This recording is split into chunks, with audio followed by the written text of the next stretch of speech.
ভাই টাকা তো নিয়ে গেল বুঝছে না তাহলে ব্যাংক তো দিতে যায় না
দায়িত্ব ভাগ করতেছে তারা তো অ্যাটেন্ড করে নিলেন তার বাচ্চাগুলো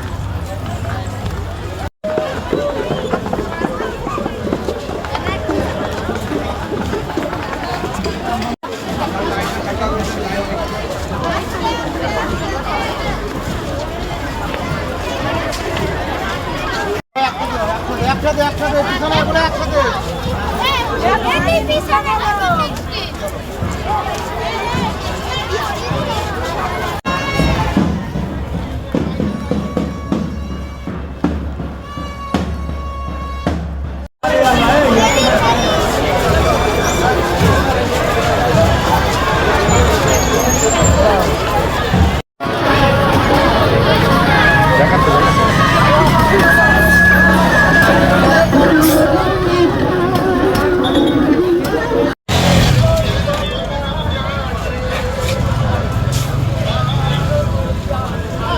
ये ओरिजिनल भी है ना कि রামমান বিয়ে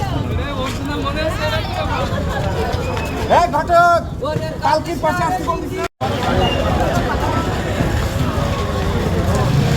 এই মোটরসাইকেল দেখ কথা শুনি আইটুখানি ছড়ে গেলে হাটটা কার বাক্কার ভাই নিচে আমার একটু নিচে করে উপরে ছেড়ে দেন নিচে করে একটু ছেড়ে দেন ছেড়ে দেন বিসমিল্লাহ আল্লাহু আকবার দিলি তো হই যা দেন ছেড়ে দেন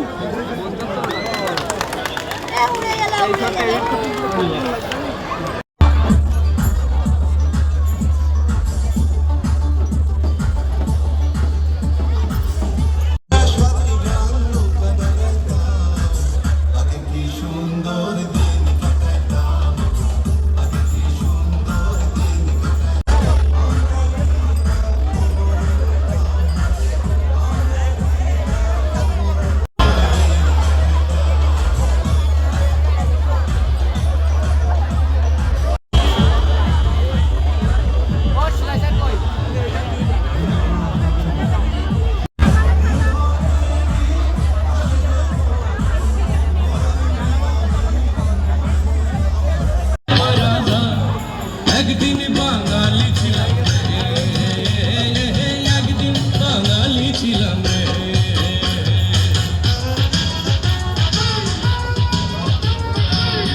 ডিসি অফিসে গিয়েছিলাম, ওখানে শোহে বৈশাখ গান হলো, জাতীয় সঙ্গীত হলো, ওখান থেকে র্যালি শুরু হলো, মঙ্গল শোভাযাত্রা। তারপর এখানে আসলাম, এত ভালো লাগছে, সবাই এত সুন্দর করে সেজে এসছে, তারপর হচ্ছে ঘোড়া টোড়া নিয়ে আসছে, র্যালি খুবই সুন্দর হয়েছে।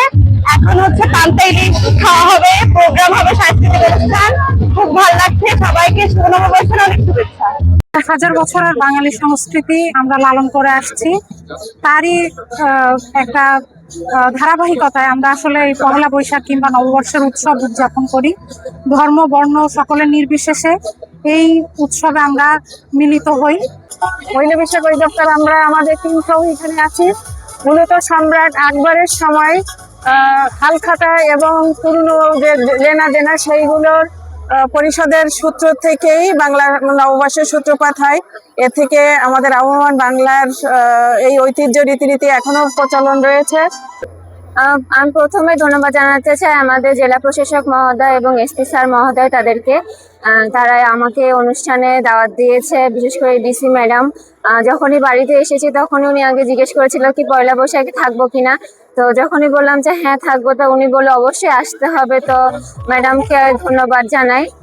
আর হচ্ছে সকলকে নববর্ষের শুভেচ্ছা। 1433 বাংলাদেশ জাতীয় নারী ফুটবল দল ফেডারেশনের পক্ষ থেকে জানাই সকলকে। আর বাংলা নববর্ষে আমরা আসছি রিয়ালিতে ডিসি পার্কে, অনেক সুন্দর আয়োজন, আমরা অনেক সুন্দর মুহূর্ত উপভোগ। আমাদের অবশ্যই খুবই ভালো লাগছে, যেহেতু নববর্ষের র্যালিতে আমরা অংশগ্রহণ করতে পেরেছি। এখানে প্রত্যেকটা স্কুল থেকে সবাই আসছে। আর আমাদের স্কুলে আমার মনে হয় কি আমার একটু বেশি আনন্দ হচ্ছে, কারণ আমরা নিউ 10 আমরা তো আর পাবো না, এই জন্য মনে হয় খুবই আনন্দ লাগছে। আর প্রত্যেক নববর্ষে আমরা এটা মনে করতে পারবো যে এটা লাস্ট ছিল, এটা আমরা এত মজা করছি। আপনারা আজকে এখানে আসছেন কেন, কেমন লাগছে? মূলত আমরা এখানে এসেছি আমাদের নববর্ষ উদযাপনের জন্য, এবং নবারণ উচ্চ বিদ্যালয়ে বরাবরের মতনই সবসময় নববর্ষ উৎসব বড় করে উদযাপন করা হয়। এবং আজ নতুন বছরের শুরু আমাদের বিদ্যালয়ে একটা অনুষ্ঠানের মাধ্যমে আমরা শুরু করতে যাচ্ছি। এটা আমাদের কাছে খুবই আনন্দের, এবং আজকে র্যালিতে এসে আমরা খুবই আনন্দিত হয়েছি। এবং আমাদের বিদ্যালয়ে এত বড় একটা অনুষ্ঠানের জন্য আমরা উপস্থিত হতে পেরেছি। শুভ নববর্ষ। আজকে বাংলা নববর্ষের প্রথম বাংলা সালের প্রথম দিন, শুভ নববর্ষ 1433। আমরা এই আজকের দিনে প্রথমেই আমাদের কর্মসূচির যে অংশ সেটা জাতীয় সঙ্গীত এবং এসো হে বৈশাখ এই গানের মধ্য দিয়ে আমাদের আজকের দিনের শুভ সূচনা হয়েছে। এবং তারপরে আমাদের বৈশাখী র্যালি, বর্ণাঢ্য র্যালি, এখানে স্কুল কলেজ থেকে শুরু করে সকল শ্রেণী পেশার মানুষ এই র্যালিতে স্বতঃস্ফূর্তভাবে অংশগ্রহণ করেছে। এবং অত্যন্ত উৎসাহ উদ্দীপনার মধ্যে দিয়ে আমরা আজকে র্যালিটি সম্পন্ন করলাম। এবং এরপর এখানে আমাদের বৈশাখী মেলা, বিসিক এবং জেলা প্রশাসনের উদ্যোগে একটি বৈশাখী মেলা, এবং এই বৈশাখী মেলাতেও বিভিন্ন ধরনের হস্তশিল্প, কুটির শিল্প সেইগুলো প্রদর্শিত হবে যারা স্থানীয় উদ্যোক্তা রয়েছে তাদের। এবং সেই সাথে আমাদের গ্রাম বাংলার যে ঐতিহ্যবাহী খেলা যেগুলো ঘুড়ি উৎসব, সেই ঘুড়ি উৎসবটি আমরা রেখেছি এবং লাঠি খেলাগুলো রেখেছি। আশা করি আমাদের এই মেলাটি 1 সপ্তাহ ব্যাপী চলবে। এবং এখানে যে আমাদের লোকজ সংস্কৃতি, আমাদের যে সংস্কৃতি, সেই আমাদের সাংস্কৃতিক অনুষ্ঠানগুলো হবে। এবং এই 1 সপ্তাহ ব্যাপী আমাদের এই উৎসবটি চলবে। এবং সরকারি নির্দেশনা মেনে 7টার মধ্যে যে আমাদের প্রোগ্রামগুলো ক্লোজ করার নির্দেশনা আছে, আমরা সেইটাকে মাথায় রেখে আমাদের 7টার মধ্যে অনুষ্ঠানগুলো শেষ হয়ে যাবে। এবং আমি আশা করি যে সাতক্ষীরাবাসী অত্যন্ত উৎসাহ উদ্দীপনার মধ্যে দিয়ে নববর্ষটি উদযাপন করবে। কথা বলতে আমাদের সকল ধরনের পুলিশের পক্ষ থেকে এখানে নিরাপত্তার জন্য পর্যাপ্ত পরিমাণ ফোর্স মোতায়েন রয়েছে, সুতরাং নিরাপত্তার এখানে কোনো সমস্যা নেই। আশা করি যে একেবারে নিশ্চিন্তে নির্বিঘ্নে নিরাপদে আমরা এই বৈশাখের যে উৎসব এটা আমরা পালন করছি। হ্যাঁ, আনন্দঘন পরিবেশ আমরা পালন করছি এবং আগামী 7 দিন ধরে এই আনন্দ উৎসব থাকবে। এখানে প্রায় 50টার মতো স্টল এখানে আছে বিভিন্ন ধরনের, এবং দেশীয় ঐতিহ্যের যে প্রদর্শনীগুলো সেখানে এখানে। ঠিক আছে।